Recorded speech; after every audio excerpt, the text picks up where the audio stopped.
ધોરણ 12 વિષય છે એકાઉન્ટ. આપણે ચેપ્ટર નંબર 3 પાઘડીનું મૂલ્યાંકન જેની અંદર 3 રીત ભણી ગયા. રીત નંબર 1 સરેરાશ નફાને આધારે, રીત નંબર 2 છે ભારિત સરેરાશ નફાને આધારે, ત્રીજી છે અધિક નફાને આધારે. આજે ચોથી રીત મહત્વની ભણવાની છે, નફાના મૂડીકરણ કે મૂડીકૃત. તો તમને રકમમાં મૂડીકરણ અને મૂડીકૃત એ બંને શબ્દ આપેલા હશે. તો મૂડીકરણની રીતમાં પાઘડી કઈ રીતે શોધે તો આપણે એને બે વિભાજન કર્યા છે, અધિક નફાને આધારે અને ભારિત સરેરાશ નફાને આધારે. પહેલા આપણે અધિક નફાને આધારે જોઈએ. તો આજે સ્વાધ્યાયનો દાખલા નંબર 11 ભણવાના. જો શબ્દ લખેલો છે અધિક નફો, તો રીત નંબર 3 માં જે 6 મુદ્દા ભણ્યા હતા એ જ 6 મુદ્દા અહીં આપેલા છે.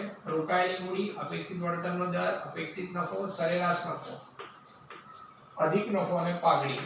તો રોકાયેલી મૂડી, તો રકમની અંદર રોકાયેલી મૂડી તમને તૈયાર આપી છે 9 લાખ. અપેક્ષિત વળતરનો દર, તો અપેક્ષિત વળતરનો દર અત્યાર સુધી 10% હતા, અહીંયા આપણને 12% આપ્યા છે. આપણે જાણીએ છીએ 9 લાખના 12% કરો તો આપણે જવાબ પ્રમાણે ચાલીએ.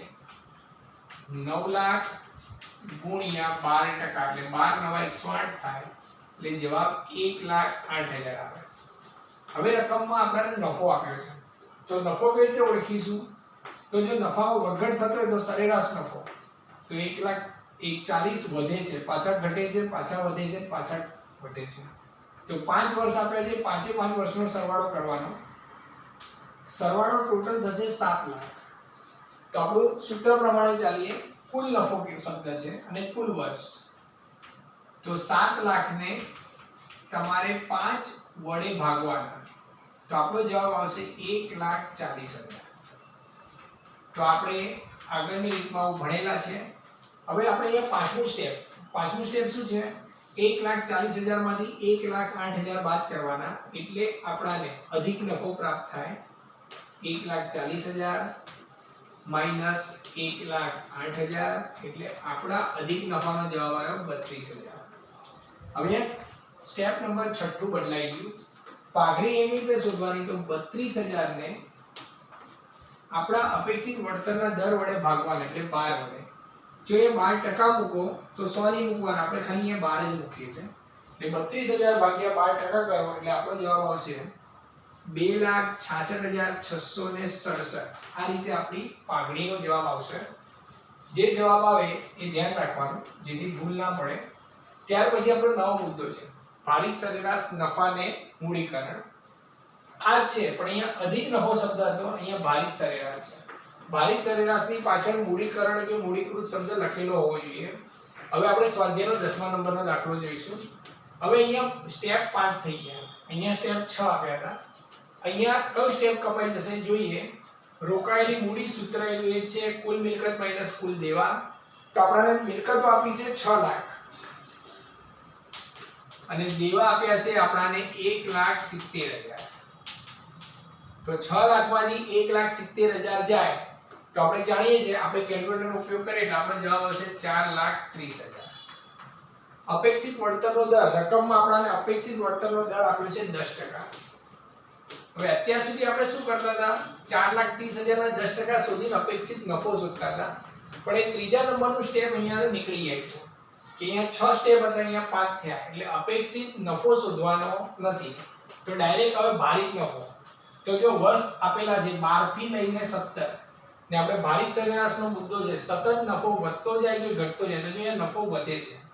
પહેલા વર્ષમાં 45,000, 50,000, 65,000, 75,000 ને 90,000. આ બે ખાનાનો સરવાળો નથી કરતા એટલે આપણા માટે ભાર બનશે. ભાર એટલે પહેલામાં 1, 2, 3, 4 અને 5. આપણે જાણીએ છીએ 1 થી 5 નો સરવાળો થશે 15. હવે અહીંયા લખવાનો ભારિત નફો. ભારિત નફાનો મતલબ થાય આને ગુણવાના, 45,000 ને 1 વડે ગુણો એટલે 45,000, 50,000 ને 2 વડે ગુણો એટલે 1 લાખ થશે, 65,000 ને 3 વડે ગુણો એટલે 1,95,000, 75,000 ને 4 વડે ગુણો એટલે થશે 3 લાખ ને 90,000 ને 5 વડે ગુણો એટલે થશે 4,50,000. કેલ્ક્યુલેટરમાં 45,000 થી 4,50,000 નો સરવાળો કરો તો જવાબ આવશે 10,90,000. આ જે ભારિત નફો ના ભાર તો સૂત્ર લખ્યું છે કુલ ભારિત નફો આવે 10,90,000 ભાગ્યા કરવાના તમારે 15 તો 10,90,000 ને 15 વડે ભાગો એટલે આપણો જવાબ આવશે 72,667 અપૂર્ણાંક આવે એટલે આપણે એને ગોઠવી દેવાનું 72,667 હવે આપણે યાદ રાખવાનું છે મૂડીકૃત નફો કઈ રીતે શોધવાનો જે ભારિત સરેરાશ નફો આયા છે ને અપેક્ષિત વળતરનો દર એટલે 10% શબ્દ આપેલો છે 72,667 10 ગુણ્યા 100 જો ટકાવારીની નિશાની મૂકો તો 100 નહીં મૂકવાના એટલે પાછળ એક મીંડું વધી જશે 7,26,670 એ તમારા મૂડીકૃતનો નફો થશે હવે પાઘડી શોધવા માટે મૂડીકૃત નફો એટલે 7,26,670 માઈનસ રોકાયેલી મૂડી એટલે પહેલું પદ 4,30,000 એટલે 7,26,670 માંથી 4,30 બાદ કરશો એટલે જવાબ આવશે 2,96,670 આ રીતે પાઘડી મળશે આપણે આ પાઘડીના ચેપ્ટરની 4 રીત જોઈ અહીંયા આપણે પાઘડી કઈ રીતે શોધાય છે એની પૂરેપૂરી સમજૂતી મેળવવાની છે